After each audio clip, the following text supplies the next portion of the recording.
अकोला शहरातील सिंधी कॅम्प ते खडकी मागे महान रोड हा अरुंद असलेल्या दररोज वाहतूक कोंडी व अपघाताची समस्या निर्माण होत आहे।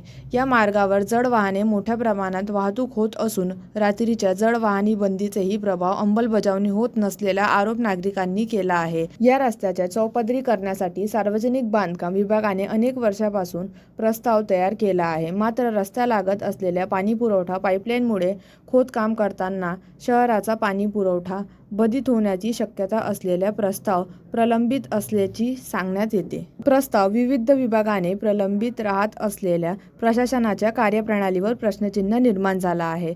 चौपदरी करण्यासाठी पाणीपुरवठा पाईपलाईन स्थलांतरित करावं, तसेच वाहतूक कोंडी रोखण्यासाठी या मार्गावर 2 वाहतूक पोलिसाची नियुक्ती करावी अशी मागणी करण्यात आली आहे। सिंधी कॅम्प ते महान रोड चौपदरी करण्यासाठी पाईपलाईन कोणत्या कारणामुळे प्रलंबित आहे याची उच्चस्तरीय चौकशी करून काम तातडीने सुरू करावं अशी मागणी सामाजिक कार्यकर्ता ऋषभ राजेश काळे यांनी सार्वजनिक बांधकाम विभाग, राष्ट्रीय महामार्ग विभाग अमरावती आणि जिल्हाधिकारी अकोला यांच्याकडे लेखी तक्रारीद्वारे केली आहे।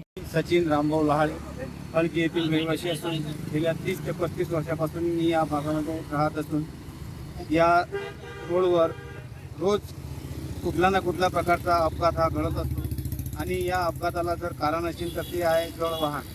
या जड वाहनामुळे इथं अपघाताला खूप काही चालना मिळत आहे। या जड वाहनावर शासनाने प्रशासनाने लवकरात लवकर दखल घेऊन अंकुश आणावा आणि जड वाहनांना दिलेली जी काही वेळ आहे सकाळी 8 ते रात्री 8 या काळातली जड वाहनांना बंदी असून त्या काळामध्ये जड वाहनांची या रोडवर ये जा असून अपघातास आमंत्रण मिळत आहे।